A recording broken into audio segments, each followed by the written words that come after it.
Swastiastu, Om Anugerah Kratawo Yantu Wiswata. Semoga pikiran yang baik datang dari segala penjuru. Bapak Ibu umat Dharma dimanapun Anda berada, sebuah kesempatan yang luar biasa bagi saya, Popon Purnamasari, penyuluh agama Hindu Kabupaten Klaten, dapat menyapa Bapak Ibu melalui YouTube channel Badan Penyiaran Hindu PHDI Provinsi Jawa Tengah. Bapak Ibu umat Dharma, di tengah-tengah kita telah hadir seorang narasumber, yaitu Bapak Basuki. Om Swastiastu, Bapak. Swastiastu, Mbak. Pripun kabare? Pangestinipun Astunggara saya. Panggilnya Bapak atau Mas ini? Aja ngelawaya adat, Mas saja. Mas aja ya, biasanya Mas. Baik, dalam kesempatan Bincang Dharma pada kesempatan hari ini, kami akan mengangkat tema mengenai pentingnya pendidikan agama dalam pembentukan karakter generasi muda Hindu. Bapak, seperti kita ketahui, pendidikan adalah fondasi utama dalam membentuk sebuah generasi bangsa. Laras ya? Lalu, untuk menghasilkan generasi yang baik, tentu saja fondasi ini harus kokoh, harus kuat seperti itu. Menurut jenengan, apa itu sebenarnya pendidikan? Dan sejak kapan dimulai pendidikan itu untuk seseorang agar terbentuk karakter hingga dewasa nanti? Oke, terima kasih Mbak Popon. Sebelumnya Om Swastiastu. Om Swastiastu. Pendidikan secara teori yaitu proses pembelajaran, pengetahuan, keterampilan dari seseorang ke orang lain atau dari generasi ke generasi.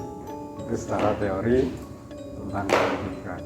Lalu tadi bertanya tentang kapan mulai pendidikan.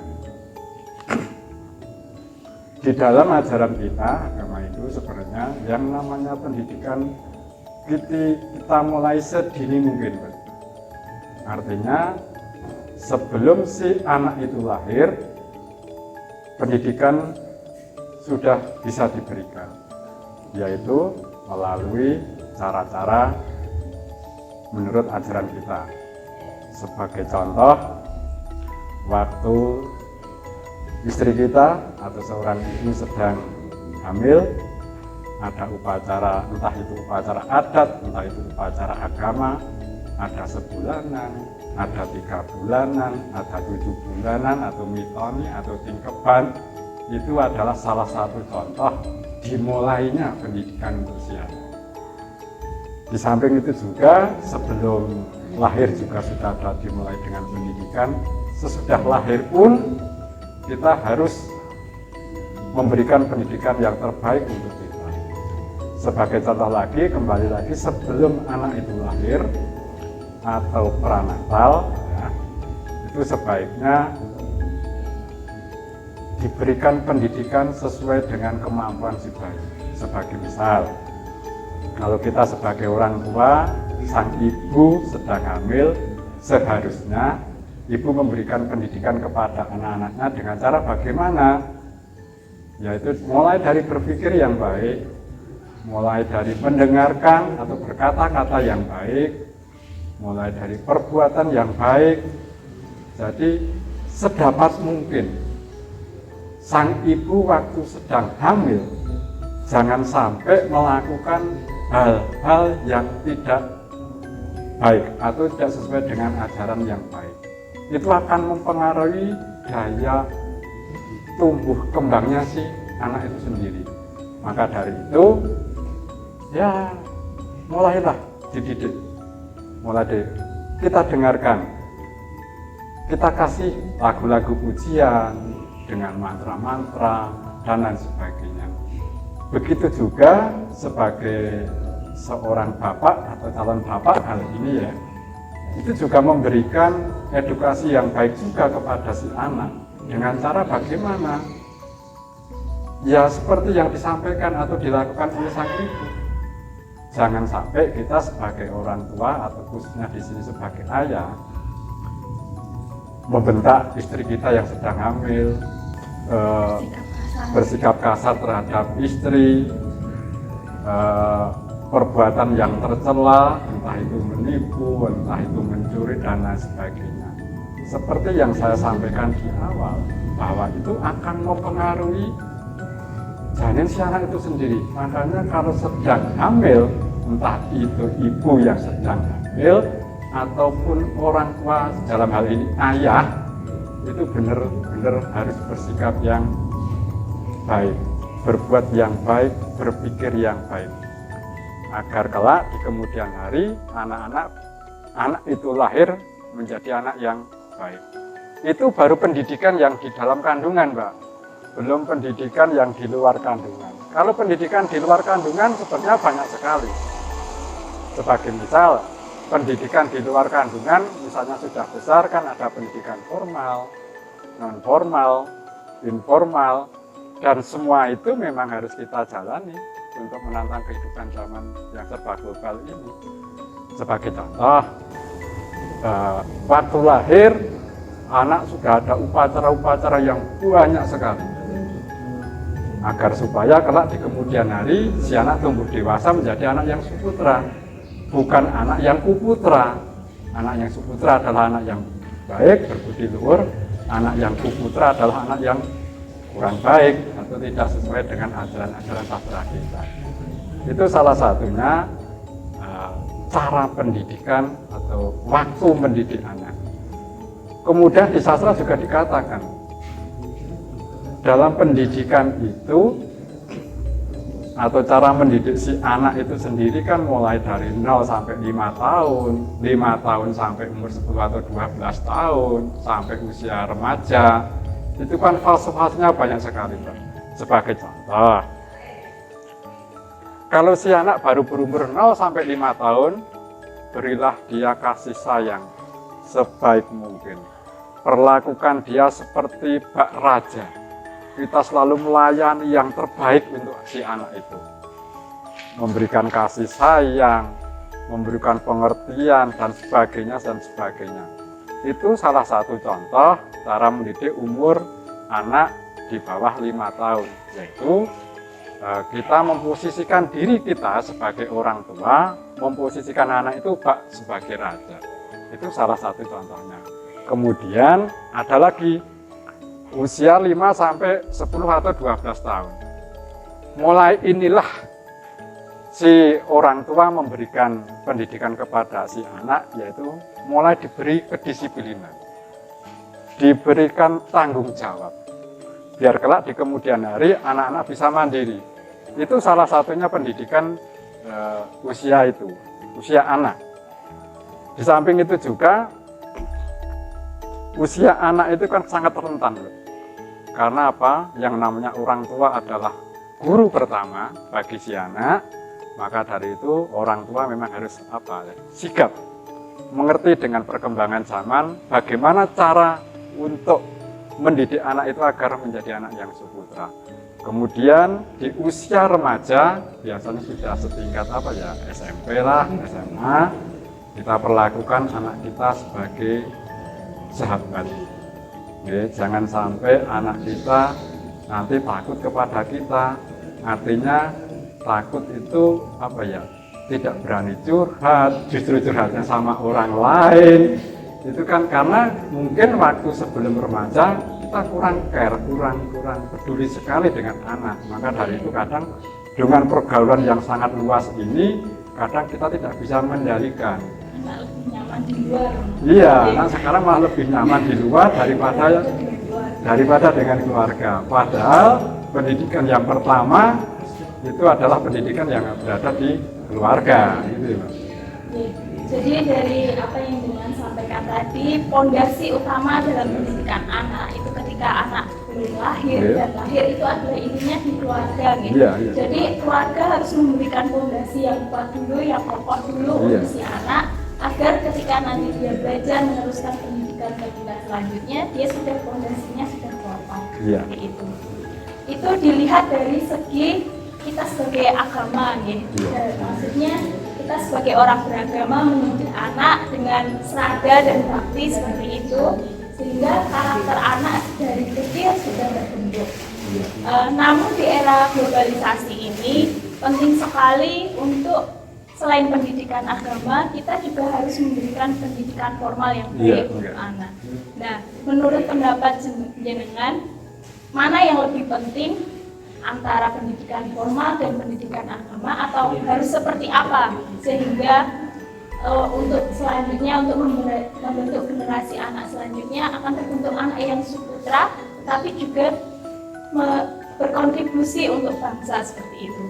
Oh ya. Dalam intinya penting mana pendidikan agama dan pendidikan akademik ya. Semuanya penting ya. Satu, pendidikan akademik untuk menantang globalisasi, perkembangan zaman yang serba cepat ini. Tanpa ilmu pengetahuan yang cukup, kita akan tertelan dengan keadaan yang sekarang ini. Kita tidak akan bisa survive, tidak bisa hidup. Tapi itu juga harus kita imbangi dengan ilmu agama. Karena segala ilmu apapun tanpa didasari dengan ilmu agama yang kuat, maka hasilnya juga tidak akan bagus. Maka dari itu, yang namanya ilmu agama dan ilmu akademik semuanya harus seimbang. Apalagi di zaman sekarang antara SQ, AQ, EQ itu semuanya harus seimbang. Tidak boleh menonjolkan salah satu, entah itu AQ-nya saja, SQ-nya saja, atau AQ-nya saja, itu nggak boleh. Semuanya harus seimbang. Karena apa? Seperti yang saya sampaikan di depan, ilmu pengetahuan setinggi apapun, kalau tidak didasari dengan ilmu agama, ya hasilnya tidak akan maksimal. Sebagai contoh, kita bisa membuat sesuatu, tapi justru tidak akan membangun, tapi justru akan merusak. Itu salah satu contoh kenapa ilmu pengetahuan harus didasari dengan ilmu agama. Begitu juga dengan SQ. Orangnya sepinter-pinter apapun di bidang akademik, sehebat-hebatnya dia mempelajari ilmu agama, tapi dia tidak mempunyai emosi, tidak mempunyai semangat, ya nggak jadi apa-apa. Oke, maka dari itu semuanya harus seimbang. Oke, semua seimbang agar semua bisa berjalan beriringan. Ilmu itu akan sangat berguna di masyarakat. Itu fungsinya untuk apa artinya kenapa harus didahulukan? Tidak ada yang harus didahulukan, tapi semuanya harus berjalan bersama-sama. Tidak boleh ada yang mendahului, tidak ada yang didahului. Intinya begitu, Mbak. Tapi kita lihat kondisi kenyataan di lapangan nih Bapak. Orang tua sekarang itu cenderung lebih mementingkan pendidikan formal, pendidikan secara akademiknya. Untuk pendidikan agama hanya dianggap sebagai formalitas. Terdapat pendidikan agama Hindu misalnya di sekolah seperti itu. Nah, menurut jenengan sebenarnya bagaimana kondisi yang ada saat ini dan apa yang harus diperbaiki? Oke. Untuk pendidikan, kalau di lingkungan kita khususnya ya kan, untuk pendidikan akademik ya cukup untuk pendidikan akademik cukup. Kebanyakan dari generasi kita banyak sarjana. Survei kecil-kecilan itu hampir 60% itu kuliah. Itu artinya kan lumayan sudah tingkat pendidikan secara akademiknya sudah naik. Menjadi masalah itu ada penelitian kecil-kecil diri saya pribadi, ya. Dari 60% itu ternyata yang banyak perempuan, yang laki-laki itu kebanyakan belum banyak yang senang melanjutkan ke jenjang pendidikan berikutnya atau kuliah. Itu yang memperhatikan di lingkungan, khususnya di lingkungan kami. Ya. Jadi sekian banyak yang anak-anak kuliah itu kebanyakan memang perempuan. Gitu. Kembali ke apa Mbak tadi? Bagaimana cara mengatasi persoalan di lapangan? Kan kenyataannya sekarang pendidikan formal itu pendidikan formal itu sebenarnya juga tidak diperbolehkan juga ya. Itu kesalahan kita sebagai orang tua. Kadang orang tua kita berpikir adalah pendidikan formal yang paling utama. Pendidikan formal paling utama untuk mendapatkan sesuatu nanti, apa yang menjadi cita-citakan si anak bisa tercapai. Itu sebenarnya kurang pas. Tetap harus diimbangi dengan pengetahuan agama atau pengetahuan spiritual. Memang kondisi kita semacam itu, karena memang si anak itu sendiri jarang sekali. Zaman sekarang ini serba yang global ini, orang tua dengan sibuk dengan kegiatannya, dengan aktivitasnya untuk memenuhi kebutuhan sehari-harinya, mereka kadang teledor dalam pendidikan agama untuk si anak. Itu yang satu. Yang kedua, memang kadang orang tua dulu-dulunya nggak pernah belajar tentang agama. Itu banyak sekali, apalagi yang berada di kampung-kampung ya, itu banyak sekali orang tua yang tidak memahami atau mengetahui tentang ajaran agama. Itu yang menjadi persoalan dalam lingkungan kita, terutama ya, untuk anak-anak. Memang khususnya pendidikan agama yang diajarkan dari orang tua itu sendiri ke anak itu agak kurang. Kebanyakan mereka, anak-anak itu memperoleh ilmu agama itu dari luar, entah itu dari pasangan, entah itu dari sekolah, atau ya dari belajar sendiri, karena pendidikan kan bisa didapat dari orang lain dan belajar sendiri. Gitu. Jadi ya kesalahan siapa kita nggak bisa ngomong. Artinya ya itulah kondisi sekarang, gitu. Kondisi sekarang. Maka dari itu ya kita harapkan orang-orang tua kita pedulilah terhadap anak itu, agar kelak anak itu menjadi anak yang suci. Karena di sana kan dikatakan itu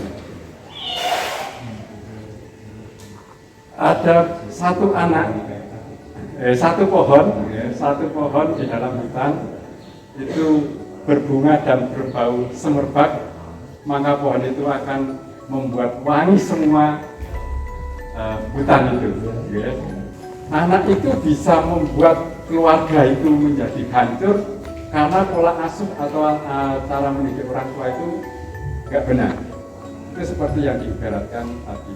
Sebenarnya kalau kita jadi orang tua, ya cara mendidik anak yang inian saja, apa artinya? Yang enak-enak saja, nggak terlalu dikejar, terlalu ngoyo, nggak usah terlalu harus ini, harus ini. Tapi intinya keseimbangan itu haruslah tetap kita pakai, gitu ya. Yang menjadi acuan kita adalah keseimbangan itu saja. Ya, jadi dari apa yang disampaikan tadi dapat kita simpulkan bahwa orang tua ini memegang peranan utama nih dalam proses pendidikan suatu anak, seorang anak. Ketika anak itu lahir, orang tua sebagai guru pertama harus memberikan fondasi yang kokoh terlebih dahulu agar anak itu siap untuk menghadapi dunia luar seperti itu. Dan di era globalisasi ini seorang anak harus memiliki keseimbangan antara kecerdasan emosional, spiritual seperti itu, dan intelektual, sehingga bisa menghadapi tantangan di dunia luar ketika dia mencari kerja. Seperti itu kan interaksi dengan orang banyak ya, tidak hanya dengan keluarga, dengan orang tua. Lalu mungkin sedikit solusi atau kesimpulan yang dapat Anda sampaikan, dengan sampaikan untuk orang tua dalam pola asuh tersebut agar karakter anak itu terbentuk sejak dini seperti apa? Oke, memang benarlah pokoknya memang kita sebagai orang tua memberikan pendidikan memang harus sendiri, harus sesuai dengan sastra-sastra yang telah diturunkan untuk kita.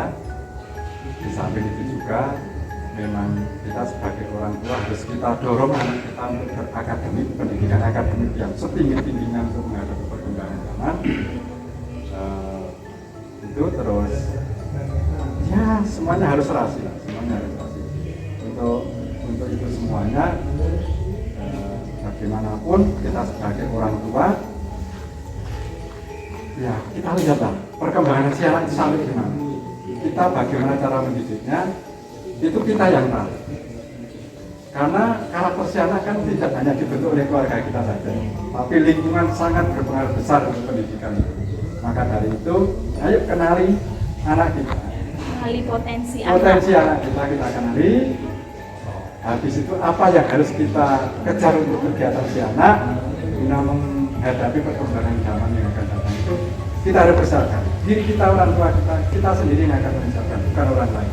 Jangan sampai kita terpengaruh dengan lingkungan kita yang belum tentu lingkungan kita mendukung untuk bergabung di situ. Saya kira itu, Mbak.